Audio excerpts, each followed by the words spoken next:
আসসালামু আলাইকুম, সবাই কেমন আছেন? আলহামদুলিল্লাহ আমি ভালো আছি। তো আমরা আজকে চলে আসলাম শ্রীলঙ্কায়। তো আপনারা তো সবাই দেখেছেন আমি মালে সিটি থেকে শ্রীলঙ্কা চলে আসছি। তো আমরা এয়ারপোর্টে নেমেই আমরা গাড়ি বুক করে আমরা চলে যাচ্ছি এখন আমাদের হোটেলে।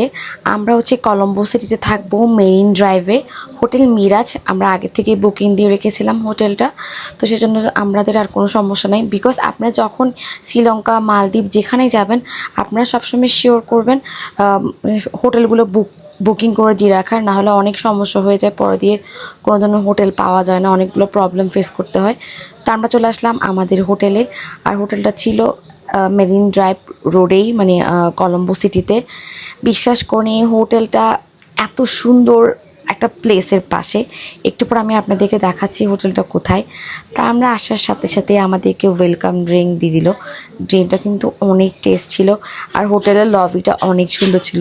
যতক্ষণ পর্যন্ত সব কিছু আমাদের কাগজপত্র সবগুলা ঠিক হচ্ছে না, মানে রুম আমাদেরকে রুম বোঝাই দিবে, ততক্ষণ আমি একটু হালকা করে সব কিছুর ভিডিও করে নিলাম।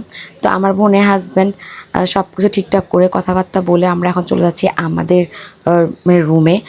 বিশাল একটা হোটেল, আর রুমগুলোর কথা কি বলবো, এখন আপনারা দেখতে পারবেন এক একটা রুম কত বড়। আমার কাছে মনে হচ্ছিল আমি একটা রুম না, মানে একটা বাসার মধ্যে কয়টা রুম থাকে, এত বড় একটা রুম ছিল আমাদের। কত বড় রুম, মানে খাট থেকে শুরু করে টেবিল সব কিছু রাখার পরও মানে পুরো রুমটা মনে হচ্ছে এখন খালিই পড়ে আছে। কি বলবো, রুমটা বেশ সুন্দর ছিল, অনেক সুন্দর ছিল।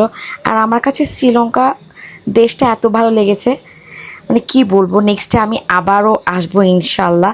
দেখেন আমার রুমের পাশে হচ্ছে একটা খুব সুন্দর ভিউ, পাশে হচ্ছে সমুদ্র, আর হচ্ছে ট্রেন। ওরা ওখানে শ্রীলঙ্কার মধ্যে একটা জিনিস কি, সব হোটেলের মধ্যে চা আর কফি থাকে, আর ওদের চা কিন্তু অনেক মজা। আর এটা ছিল আমাদের ওয়াশরুমের মধ্যে তো সব কিছুই আছে, এটা তো সচরাচর থাকেই, এটা আর দেখানোর মতোই কিছু না, বাট খুবই সুন্দর। আমার কাছে অবশ্যই ভালো লেগেছে ওদের সব কিছু।